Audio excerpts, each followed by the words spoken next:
नमस्कार दोस्तों, मेरे चैनल में आपका स्वागत है। आज मैं नास्तिकों पे बात करूंगा। जो भगवान श्री कृष्ण ने गीता में कहा है, गीता का उपदेश है वो बहुत पुराना है, आज का नहीं है। जब इस सृष्टि का निर्माण हुआ था उसी टाइम गीता को श्री कृष्ण ने कहा था। तो सबसे पहले सूर्य देव को कहा था। इसका कहानी बहुत लंबा है कि गीता को श्री कृष्ण ने उस टाइम कैसे पैदा हुए थे, करोड़ों लाखों साल पहले। तो बहुत ही इंटरेस्टिंग है क्योंकि श्री कृष्ण ने गीता में बोला है कि मेरी उत्पत्ति अनंत है, मैं कभी जन्म नहीं लेता, मैं हमेशा अपने आप को प्रकट करता हूँ। तो जन्म वो लेता है जो मरता है, मैं कभी भी मरता नहीं, मैं अपने आप को प्रकट करता हूँ। और यदा यदा ही धर्मस्य ग्लानिर्भवति भारत अभ्युत्थानम अधर्मस्य तदात्मानं। जब जब धर्म की स्थापना करने के लिए मैं धरती पे बार बार अपने आप को प्रकट करता हूँ। वहाँ पे जन्म लेना अलग चीज़ होता है। जैसे दो चीज़ का अर्थ, एक ही शब्द का दो अर्थ होता है। जैसे कनक का अर्थ धतूरा भी होता है और कनक का अर्थ सोना भी होता है। तो कहने का मतलब है यदा यदा, जब जब धर्म की स्थापना होती है तब वहाँ पे जन्म लेने के जगह पे वहाँ पे आ जाएगा कि मैं अपने आप को प्रकट करता हूँ। जन्म लेने का मतलब आशय ये हो गया कि मैं अपने आप को जन्म नहीं लेता, मैंने अपने आप को प्रकट करता हूँ। तो उसी तरह मैंने आपको कनक का दो परिभाषा बताया कि मैं अपने आप को प्रकट करता हूँ, मतलब मेरा जन्म कभी भी नहीं होता है, ना कभी मैं मरता हूँ। तो वहाँ पे बहुत बारीकी चीज़ से यहाँ पे गीता में श्री कृष्ण ने समझाया है कि मैं अपने आप को प्रकट करता हूँ जब भी इस धरती पे, जब भी धर्म की स्थापना करना रहता है। तो वहाँ पे श्री कृष्ण ने गीता में एक आस्तिकों के बारे में बहुत बेहतरीन तरीके से उन्होंने समझाया और बताया है कि आस्तिक कौन होते हैं, नास्तिक कौन होता है। आस्तिक का मतलब मेरे में आस्था हो गया, और जो मेरे में आस्था नहीं रखता वो नास्तिक रहता है। तो नास्तिक के बारे में बहुत ही बेहतर तरीके से श्री कृष्ण जी ने बताया है कि मेरे में आस्था कौन लोग नहीं रखते हैं। जैसे जो मेरे ऊपर बार बार प्रश्न चिन्ह लगाते हैं कि ईश्वर है कि नहीं है, वो तो नास्तिक ही रहते हैं, वो कभी भी मेरे में आस्था नहीं रख सकते। लेकिन वो आस्था नहीं रख सकते वो अलग बात है, लेकिन उनकी जहाँ पे आस्था रहती है, श्रद्धा रहती है जो चीज़ में, मैं उनका श्रद्धा दृढ़ कर देता हूँ, निश्चित कर देता हूँ। उनकी आस्था ये है कि हम ईश्वर नहीं होते हैं, तो उनकी आस्था मैं उस चीज़ में दृढ़ कर दिया। उनकी भी आस्था नहीं होते हुए भी मैं हमेशा उनके साथ रहता हूँ। तो ये उनका काम है प्रश्न चिन्ह लगाना, और मेरा काम है उनकी आस्था में रहना। तो मैं वो नहीं चाहते हुए भी उनकी आस्था इस चीज़ में रहती है कि ईश्वर नहीं है। उनकी भी आस्था, ऐसा नहीं कि उनकी आस्था नहीं है। बहुत लोग बोलते हैं कि मैं नास्तिक हूँ, कोई चीज़ को नहीं मानता। तो आप कोई चीज़ को नहीं मानते वो अलग बात है, लेकिन आपकी भी आस्था है कि आप कोई चीज़ को नहीं मानते। तो श्री कृष्ण ने बार बार ये चीज़ कहा है कि जो चीज़ जिनका आस्था है, जैसे मुझे नहीं मानते, उनकी आस्था वहाँ पे डिपेंड है। लेकिन बहुत लोग की आस्था यहाँ पर डिपेंड है कि मैं गाय को मानता हूँ, भैंस को मानता हूँ, जानवर को मानता हूँ, पहाड़ को मानता हूँ, पत्थर को मानता हूँ। तो उनकी आस्था मैं वहाँ पर दृढ़ कर देता हूँ, और मुझे जिस रूप में जो पूछता है मैं उसको उस रूप में दर्शन देता हूँ। ये तो बहुत बेहतर तरीके से उन्होंने कहा है कि मैं हर जगह हूँ, हर प्राणी में हूँ, हर जगह हूँ, मुझे जहाँ भी ढूंढोगे वहाँ मिलूँगा। लेकिन ये मतलब नहीं हो कि कुछ भी हुआ तो मैं बार बार अपने आप को प्रकट करूँगा। अगर मैंने हर चीज़ मैं ही खुद सब चीज़ करूँगा तो मैंने इंसानों का जन्म, जिस हिसाब से जिस कर्म के लिए यहाँ पे निर्माण हुआ है वो कर्म अधूरा रह जाएगा। तो मैं हर चीज़ के लिए जन्म लेने लगूँगा तो लोग मुझे जादूगर बोलेंगे।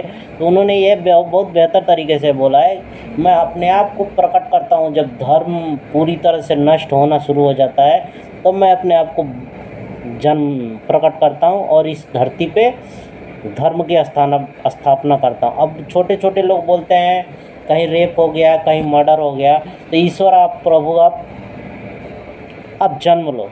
इसमें जन्म लेने का आपके पास कानून नहीं है, आपके पास क्या नहीं है, आप सोच नहीं सकते, आप उसका हेल्प नहीं कर सकते, रक्षा नहीं कर सकते, कानून व्यवस्था नहीं है, कुछ नहीं है, हर चीज़ है, लेकिन करना कोई नहीं चाहता, सपोर्ट कोई नहीं करना चाहता वो चीज़ को। वो चीज़ के लिए चाहिए कि बार बार धरती पे बार बार धरती पे इस चीज़ को प्रश्न चिन्ह लगाते हैं, बहुत लोग लगाते हैं कि ईश्वर को अब जन्म ले लेना चाहिए, भगवान को अभी नए अवतार में आना चाहिए। ऐसा नहीं होता है। हर चीज़ के लिए वो नहीं बैठा है, कोई जादूगर तो है नहीं कि बार बार वो जन्म लेगा।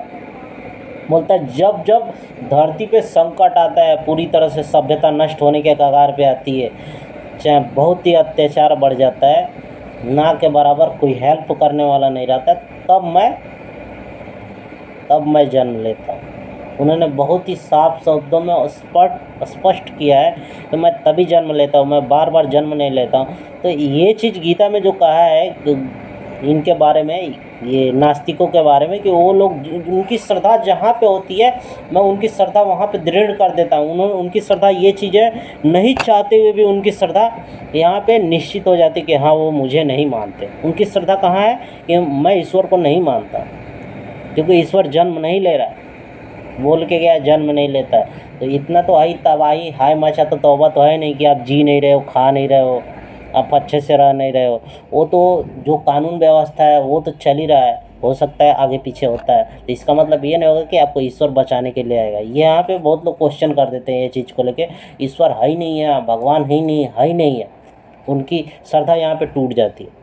तो इससे क्या रहता है, इससे ये रहता है श्रद्धा टूट जाती है। तो वो क्या रहता है यहाँ पे, ये चीज़ का जब क्वेश्चन लगाते हैं तो वहाँ पे धर्मांतरण का केस सबसे स्ट्रांग होता है, क्योंकि ये चीज़ बहुत कम लोगों को पता रहता है कि ईश्वर कब कब जन्म लेता है, वो चीज़ मालूम नहीं है। तो फिर उसके बाद से वो जो बंदे के दिमाग में ये चीज़ डाला जाता है तो धर्मांतरण का केस स्ट्रांग होता है। अब उसके बाद से वो चीज़ क्वेश्चन पूछने लगता है, और क्या है कोई किसी को बताता नहीं है आज के टाइम में, क्योंकि खुद नहीं समझ आया, कभी वेद नहीं पढ़ा तो गीता नहीं पढ़ा तो उसको क्या समझ में आएगा ये चीज़। तो फिर वो क्या है, इस चीज़ को वो अवॉइड कर देता है। तो जिसके वजह से धर्मांतरण का केस ज़्यादा स्ट्रांग होता है। अब उसको समझ में नहीं आया, जैसे हमको क्वेश्चन का उत्तर आएगा, हमको कोई भी क्वेश्चन पूछता है उसको उत्तर आएगा तो धर्मांतरण होएगा ना, उसका जवाब मैं देते जाऊँगा तो आगे वाला आगे अपना क्वेश्चन पूछते जाएगा। हर क्वेश्चन का अगर मैंने 100% जवाब दे दिया, सही उत्तर दे दिया, उसके बाद वो खुद नहीं पूछेगा, खुद चला जाएगा।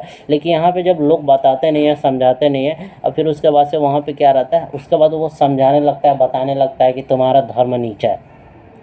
यहाँ पे नीचा का स्वभाव चलता है। तो यहाँ पे सबसे ज़्यादा जो बनता है, तो यहाँ पे नास्तिक लोग सबसे ज़्यादा यही प्रश्न उठाते हैं कि जब ईश्वर है ही नहीं है, भगवान है ही नहीं है, जन्म ही नहीं ले रहा, हर जगह गलत काम हो रहा है, तो फिर उसके बाद से बहुत सारा क्वेश्चन यहाँ पे आना शुरू हो जाता है और वो जवाब नहीं दे पाता है, तो उसका गलत मिसयूज होता है। तो आपको ये चीज़ समझना पड़ेगा और जानना पड़ेगा। और दूसरा ये है कि जब भी नास्तिकों का उसमें आस्था नहीं रहती है, लेकिन जब वो मरना शुरू करते हैं, ऐसे देखो ईश्वर है ये तो मानना पड़ेगा, आप ना मानो ये आपके ऊपर डिपेंड करता है, लेकिन ईश्वर है। जब वो इंसान मरता है, जब उसका टाइम आ जाता है, तो फिर वहाँ पे हर चीज़ को खुलकर विरोध करता है। वो तो पूरी तरह से वो सैया पे पड़ा रहता है, मृत सैया पे पड़ा रहता है, उसका मन मानता नहीं, उसकी आत्मा जीवात्मा मानती नहीं। जीवात्मा आत्मा होती है शरीर में, उसके बाद से जब वो मरता है तो उसको इलेक्ट्रॉन प्रोटॉन न्यूट्रॉन वो काम करना बंद कर देता है, मतलब शरीर का अंग काम करना बंद कर देता है। तब उसको समझ में आता है एक्चुअल दुनिया क्या है। फिर उसको फ्लैश लाइट में हर चीज़ देखता है, तब उसको गलतियाँ समझ में आता है, हाँ मैंने गलतियाँ, फिर वो पूरी तरह से विरोध करता है। मरने के टाइम सबसे ज़्यादा कष्ट ये इनका ही होता है, जो सबसे ज़्यादा ये रहता है, इनकी आस्था नहीं रहती है। और ये जो रहते हैं नास्तिक लोग रहते हैं, तो उनको सबसे ज़्यादा कष्ट रहता है। जिनकी आस्था रहती है, श्रद्धा रहती है, तो उनको कोई बात नहीं, उनको कम प्रॉब्लम होती है। लेकिन जो 100% इस चीज़ में मानते हैं, जानते हैं हाँ मेरे तो सत्य है, हर चीज़ सत्य है, तो उनको कोई टेंशन नहीं है। लेकिन सबसे ज़्यादा कष्ट इनको होती है। तो आज का टॉपिक पे यहीं पे ख़त्म करते हैं, और कल टॉपिक पे अच्छे से, दूसरा टॉपिक पे अच्छे से बात करेंगे। और जहाँ तक कि अच्छा टॉपिक पे बात करेंगे, आज तो टॉपिक था नास्तिकों की आस्था रहती है कि नहीं रहती है। वो 100% आस्था रहती है, उनकी आस्था यहाँ पर रहती है, तो 100% उनकी आस्था रहती है। श्री कृष्ण जी ने बोला है कि हम अब आपकी आस्था नहीं है, फिर भी आपका उसमें आस्था है कि हाँ ईश्वर नहीं है। आपकी भी आस्था, ऐसा नहीं कि आपकी आस्था नहीं है, आपकी आस्था है, लेकिन आप मानने के लिए तैयार नहीं रहते हो। इन लोगों को कष्ट सबसे ज़्यादा बाद में होता है। तो धन्यवाद।